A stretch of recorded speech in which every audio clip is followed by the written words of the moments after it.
Students, तो आज हम लोग करेंगे किंगडम फंगाई। ठीक है। The fungi constitute a unique kingdom of heterotrophic organism. मतलब एक किंगडम फंगाई है जिसके अंदर ओनली हम लोग हेटेरोट्रॉफिक न्यूट्रिशंस की बात करेंगे, मतलब कि ये लोग दूसरों पर डिपेंड रहते हैं। ठीक है। This show a great diversity in morphology and habitat. सबसे ज़्यादा अगर हम लोग डाइवर्सिटी देखें, चाहे वो मोनेरा किंगडम ऑफ प्रोटिस्टा हो, फंगाई, एनिमलिया, तो सब में सबसे ज़्यादा कहाँ पर डाइवर्सिटी हमें ज़्यादा देखने को मिलती है? तो हमें सबसे ज़्यादा डाइवर्सिटी फंगाई में देखने को मिलती है। ठीक है।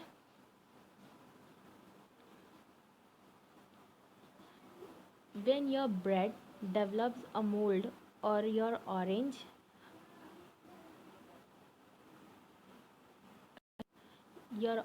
Root, it is because of fungi. वो ब्रेड में अगर हम लोग कुछ ज़्यादा दिन तक 2 से 3 दिन तक बाहर रख दें तो उसके ऊपर वाइट वाइट कलर का हमें दिखता है, तो वो भी फंगाई की वजह से होता है। और जो ऑरेंज रॉट हो जाता है, मतलब सड़ जाता है, वो भी किसकी वजह से होता है? फंगाई की वजह से होता है। ठीक है। The common mushroom you eat and toadstool are also fungi. हम लोग जो मशरूम खाते हैं और जो टोडस्टोल्स खाते हैं वो भी क्या होते हैं? फंगाई होते हैं। White spot seen on mustard leaves are due to parasitic fungus. जो मस्टर्ड लीव्स होती हैं, यानी कि जो सरसों की जो खेत होती है उस पर उसके जो लीव्स होते हैं उस पर वाइट कलर के स्पॉट्स होंगे, तो वो स्पॉट्स किसकी वजह से होते हैं? तो पैरासाइटिक फंगस, मतलब कि दूसरों पर डिपेंड होकर खाने के लिए फंगस ही होते हैं वहाँ पर भी। ठीक है। Some unicellular fungi example yeast are use to make bread and beer. अब फंगाई भी यूज़फुल हैं। कैसे? जो यीस्ट होता है, फंगाई में ही आता है यीस्ट, वो यूज़फुल है क्या बनाने के लिए? ब्रेड और बियर बनाने के लिए। Wheat rust causing peculiaria is an important example। Wheat का जो वीट पे रस्ट कॉज करता है वो क्या होता है? प्यूकेनिया कुछ भी। हाँ। और फंगाई, मतलब जो फंगाई है वो एंटीबायोटिक्स के लिए भी यूज़फुल है। वो कौन सी एंटीबायोटिक्स? तो पेनिसिलियम फर्स्ट एंटीबायोटिक है, तो कहाँ से आई है? तो फंगाई से आई है। ठीक है। Fungi are cosmopolitan and occur in air, water, soil and on animals and plants। Cosmopolitan यानी कहीं भी मिल जाती है। ठीक है। तो कहीं भी, तो कहाँ कहाँ मिल जाती है? एयर, वाटर, सॉइल, एनिमल्स पे, प्लांट्स पे, कहीं भी। They prefer to grow in warm and humid place. वो कहाँ पर ग्रो करती है जल्दी? तो वार्म प्लेस पे और ह्यूमिड प्लेस पे, यानी गर्म जगह पे या फिर ह्यूमिड प्लेस पे। ठीक है। Fungi are filamentous. Their body consists of long, slender thread-like structure called hyphae। अब फंगाई कैसी होती है? एक फिलामेंटस होती है जिसकी बॉडी लॉन्ग स्प्लेंडर थ्रेड जैसी होती है। ऐसी लंबी दिख रही है थोड़ी। इसको क्या बोलते हैं हम लोग? ऐसे थोड़े इसके थोड़े पार्टीशन होंगे तो इसको क्या बोलते हैं हम लोग? हाइफे। क्या बोलते हैं? हाइफे। अब बहुत सारे को हाइफे के नेटवर्क को हम लोग क्या बोलेंगे? माइसीलियम। क्या बोलेंगे? Mycelium. Network of hyphae is known as mycelium. Some hyphae are continuous tube filled with multinucleated cytoplasm. This are called coenocytic hyphae. मतलब कुछ हाइफे ऐसे भी होते हैं, हाइफे जो बहुत सारे मल्टीन्यूक्लिएटेड सेल्स से बने होते हैं और उनके अंदर बहुत सारा साइटोप्लाज्म भी होगा। ठीक है। तो उनको क्या बोला जाता है? Coenocytic hyphae. The cell wall of fungi, fungi की जो सेल वॉल होती है, जो हार्ड स्ट्रक्चर होता है सेल वॉल प्रोटेक्शन के लिए, वो किससे बना होता है? तो काइटिन से और पॉलीसेकेराइड्स से। ठीक है। Most fungi are heterotrophic and absorb soluble organic matter from dead substance and has called. अब डेड सब्सटेंस पे अगर कोई भी ऑर्गेनिज्म डिपेंडेंट है, मतलब वो कैसे ऑर्गेनिज्म है? तो सेप्रोफाइटिक है। ठीक है। Those that are depend on living plant. अब जो लिविंग प्लांट या लिविंग एनिमल्स पर डिपेंड है खाने के लिए, उनको क्या बोलेंगे? पैरासाइट्स बोलेंगे। They can also live a symbiotic. Symbiotics यानी कि वो लोग एक दूसरे के साथ कोऑर्डिनेशन बना लेते हैं, मतलब तुम मेरा काम करो, मैं तुम्हारा काम करता हूँ, ठीक है। In association with algae as lichens and with root of higher plant as mycorrhiza। अब algae के साथ वो lichens की तरह काम करता है और plants के साथ वो mycorrhiza की तरह, ठीक है। तो ऐसे ये symbiotic रिलेशनशिप भी फंगाई शो करती है, ठीक है। तो फंगाई मोस्टली हेट्रोट्रॉफिक होती है। कहाँ पर ग्रो करती है? तो वार्म और ह्यूमिड जगह पर।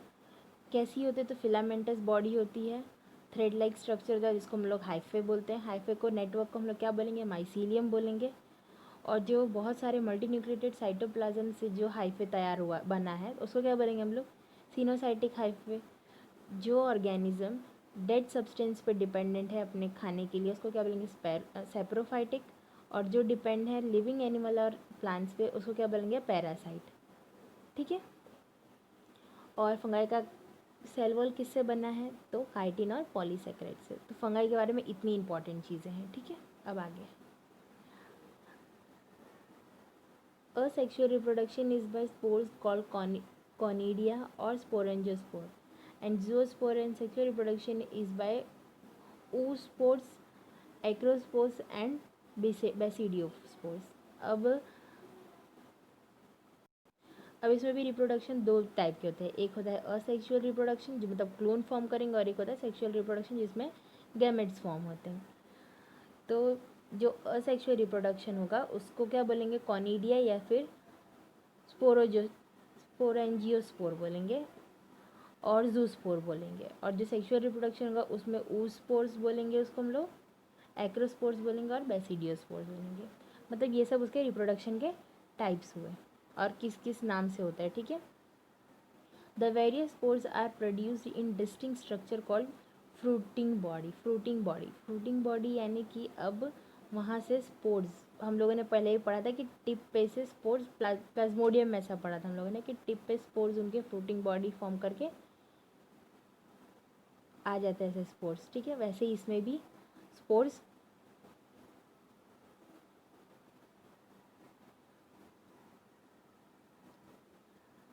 अब इनके रिप्रोडक्शन जो सेक्सुअल साइकिल होती है उसमें क्या क्या होता है वो देखेंगे, ठीक है। तो फर्स्ट, सेकेंड और थर्ड ये तीनों इंपॉर्टेंट है। Fusion of protoplasm between two motile और non motile gametes called plasmogamy.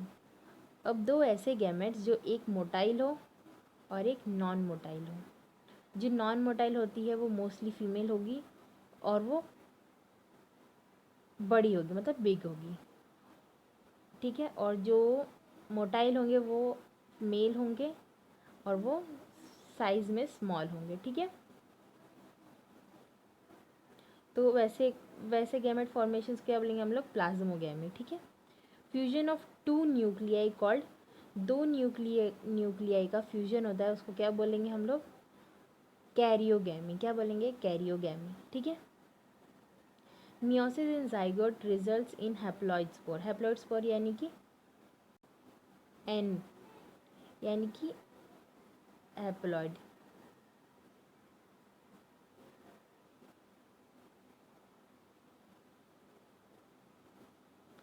ये हैप्लॉइड स्पोर रिजल्ट करेंगे क्योंकि मियोसिस में क्या होगा? रिडक्शन होगा नंबर का, तो 2n से ये n फॉर्म कर देंगे, ठीक है।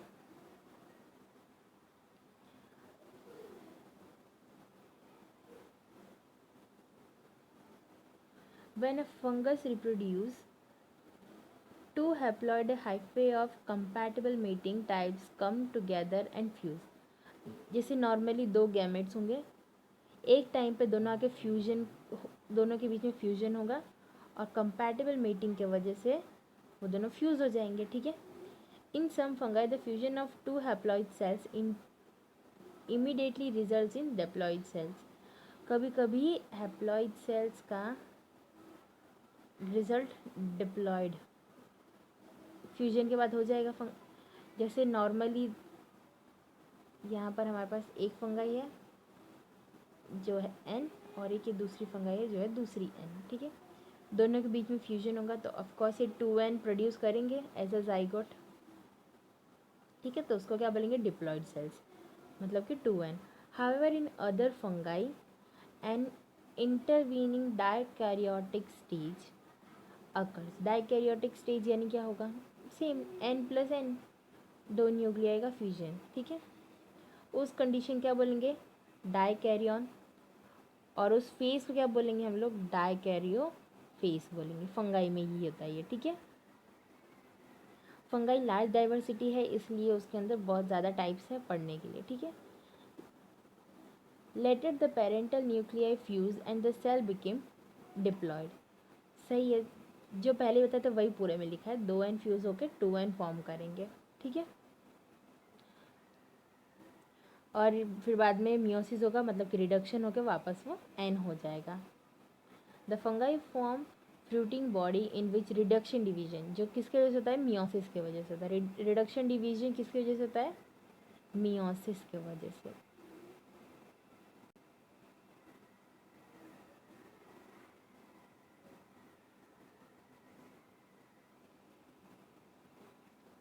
The morphology of mycelium, mode of spore formation and fruiting body from the basis for the division of classification into various class। अब स्पोर्स का फॉर्मेशन, फ्रूटिंग बॉडी की कौन से टाइप पे होगी, ये सब देख के फंगाई के अंदर भी अलग अलग क्लासेस का डिवीजन किया है, ठीक है। तो पहला क्या है, फाइकोमाइसिटीज। क्या है, phycomycetes. Member of phycomycetes are found in aquatic habitat. Mostly वो कैसे होते हैं, एक्वेटिक हैबिटेट्स में पाए जाते हैं। एंड इन डिकेइंग वुड, या फिर वो सड़ते हुए लकड़ी होगी उसके अंदर मिलेंगे। द माइसीलियम इज एस्पेटेट एंड, हम लोगों ने पढ़ा था कि माइसीलियम कैसे होंगे, हाइफे का नेटवर्क को माइसीलियम बोलेंगे। और वो कैसे होते हैं, मल्टी न्यूक्लिएटेड होंगे, तो उनको क्या बोलेंगे हम लोग, सिनोसाइटिक। असेक्सुअल रिप्रोडक्शन में जूस्पोर्स और एपेलेनोस्पोर्स इसके अंदर रिप्रोडक्शन होगा। This spores are endogenously produce in sporangium. This gametes are similar और टू मॉर्फो। अब जो दो सेल्स रहेंगे जिनका दो गैमेट्स है जिनका फ्यूज़न होने वाला है, तो वो मॉर्फोलॉजिकल सिमिलर और डिसिमिलर दोनों हो सकते हैं, ठीक है। अब उसके कुछ कॉमन एग्जाम्पल है वो देखेंगे हम लोग। Some common example is mucor, ये म्यूकर है। राइजोफस, ये राइजोफस जो ब्रेड के ऊपर ज़्यादातर हम लोग ब्रेड के ऊपर इतना ध्यान से देख नहीं सकते, बस ब्रेड के ऊपर का जो मोल्ड होता है उसको हम लोग लेके माइक्रोस्कोपिक व्यू देखेंगे तो वो ऐसे दिखते हैं, ठीक है। और एल्ब्यूगो, ये मशरूम जैसा ही है, ये तो मशरूम ही है, ठीक है। और एक एल्ब्यूगो होता है जो पैरासाइट फंगाई पैरासाइटिक फंगाई होता है, जो मस्टर्ड लीफ पे हम लोग को देखने को मिल जाएगी, ठीक है। अब है ascomycetes, commonly known as sac fungi. The ascomycetes are mostly multicellular, मतलब उसका एग्जांपल कौन से हैं, पेनिसिलियम, और रेयरली यूनिसेल्युलर, बहुत कम यूनिसेल्युलर होते हैं, जैसे कि ईस्ट और सैक्रोमाइसिस को बोल सकते हैं, ठीक है। They are saprophytic, decomposer, parasitic or growing or dung. ये लोग मतलब कि डेड मैटर खा के भी बड़े होते हैं, डिकम्पोजर भी खाते हैं, पैरासाइटिक भी होते हैं, और इवन वो ग्रो करते हैं डंग के ऊपर भी। Mycelium is branch and septate. This asci are arranged in different types of fruiting body called ascocarps. Some example are Aspergillus, Claviceps and Neurospora. Neurospora को ज़्यादातर यूज़ करते हैं कि इसलिए जेनेटिक वर्क और बायोकेमिकल वर्क के लिए, ठीक है। Many member like morels and truffles are edible and are considered delicious. मतलब बहुत सारे डिलीशियस, मतलब खाने वाली फंगाई भी होती है जिसको खा सकता है। वो कौन सी है, मॉडल एंड बफल। ये 2019 में एक इसके रिलेटेड क्वेश्चन है नीट में, जो मैं आपको दिखाऊंगी बाद में, ठीक है। सेम इसी लाइन के ऊपर वो क्वेश्चन है,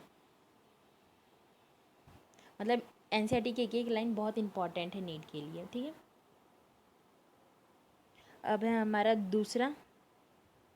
पहले हम लोगों ने अभी क्या पढ़ा, एस्कोमाइसिटीज, उसके ऊपर क्या, उससे पहले क्या पढ़ा था, फाइकोमाइसिटीज, फाइकोमाइसिटीज, एस्कोमाइटिसिस। अब हम लोग पढ़ेंगे basidiomycetes. Commonly known for the basidiomycetes are mushroom, मतलब बेसिडियोमाइसिटीज है वो ज़्यादातर किसके लिए मानी जाती है, तो मशरूम के लिए, और ब्रैकेट फंगाई और पफ बॉल्स। ये कहाँ ग्रो करते हैं, तो सॉइल के ऊपर, लॉक के ऊपर, या फिर ट्री के स्टम्प पे। और ये अगर पैरासाइटिक होके रहते हैं तो वो रस्ट या फिर स्मट्स के ऊपर दिख जाएंगे। The mycelium is branched and septate, ये अभी हम लोगों ने पढ़ा था। इसके अंदर जनरली असेक्सुअल रिप्रोडक्शन नहीं होता है, बट वेजिटेटिव रिप्रोडक्शन होता है, ठीक है।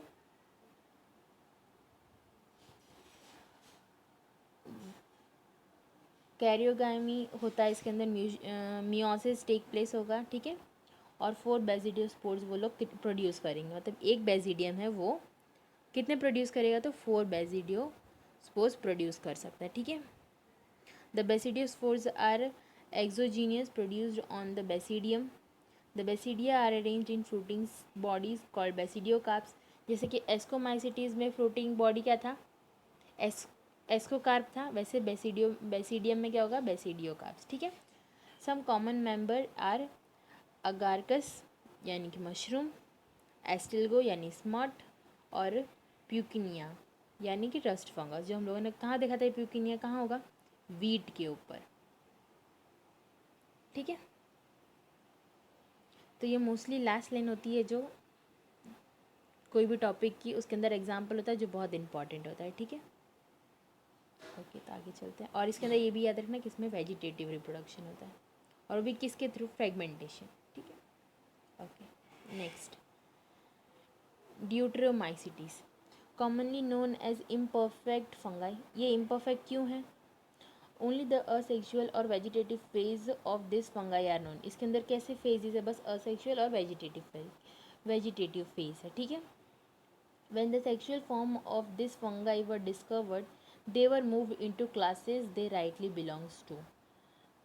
मतलब कि ये इम्परफेक्ट क्यों है, क्योंकि इसके अंदर सेक्सुअल रिप्रोडक्शन की फॉर्म नहीं है, ठीक है। Later when the linkage were established, the fungi were correctly identified and moved out to deuteromycetes। जब बाद में इसका लिंकेज डिस्कवर किया गया तो उसके बाद से इस फंगाई को करेक्टली आइडेंटिफाइड किया और इसको ड्यूटेरोमाइसिटीज में ऐड कर दिया।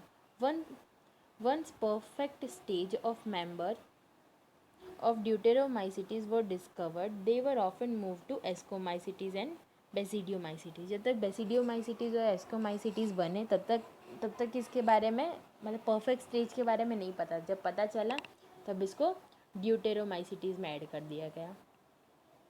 The deuteromycetes reproduce only by asexual spores known as conidia. Conidia की हेल्प से ये लोग सिर्फ रिप्रोडक्शन कर सकते हैं। The mycelium is septate and branched. ये हम लोग ने सब जगह पढ़ा कि इसके माइसीलियम कैसे हैं, ब्रांच्ड हैं और सेप्टेड हैं। मतलब सेप्टेड यानी कि इसके अंदर ऐसे ऐसे हम लोग को दिख जाएंगे, ऐसे ये ब्लॉक्स, ऐसे, yes, this type of blocks. Some member are saprophytic or parasitic. अब कुछ कैसे सेप्रोफाइटिक हैं, डेड मैटर पे वो लोग रहते हैं, और कुछ पैरासाइटिक हैं यानी कि लिविंग प्लांट्स या एनिमल पे वो लोग डिपेंड रहते हैं, ठीक है। While a large number of them are decomposer, जबकि ज़्यादातर वो कैसे हैं, डीकम्पोजर हैं, ठीक है। हेल्पिंग इन मिनरल साइकिल में हेल्प करते हैं। और इसके एग्जांपल कौन से हैं, अटर्निया, कॉलेंट्रेटकम और ट्राइकोडर्मा, ठीक है। मोस्टली ये वाला ही एग्जांपल बहुत जगह पूछा है, ट्राइकोडर्मा, पर हमें ये भी पता नहीं की है कि इसका अल्टर्निया एंड कॉलेक्ट्रियम भी है, ठीक है। ये सब जो लास्ट लाइन होती है वो बहुत ज़्यादा इंपॉर्टेंट होती है। और क्यों ये इम्परफेक्ट है, क्योंकि उसके अंदर परफेक्ट स्टेज नहीं है, ठीक है। चलो आगे। ओके, सो थैंक यू, आज के लिए इतना। हमारा किंगडम फंगाई आज यहाँ पर ओवर होता है। अब कल हम लोग kingdom Plantae and animalia complete करेंगे। चैनल को सब्सक्राइब कर देना, वीडियो लाइक करना, कुछ भी डाउट हो तो कमेंट करना एंड शेयर करना अपने दोस्तों को। ओके, सो आज के लिए इतना ही। बाय।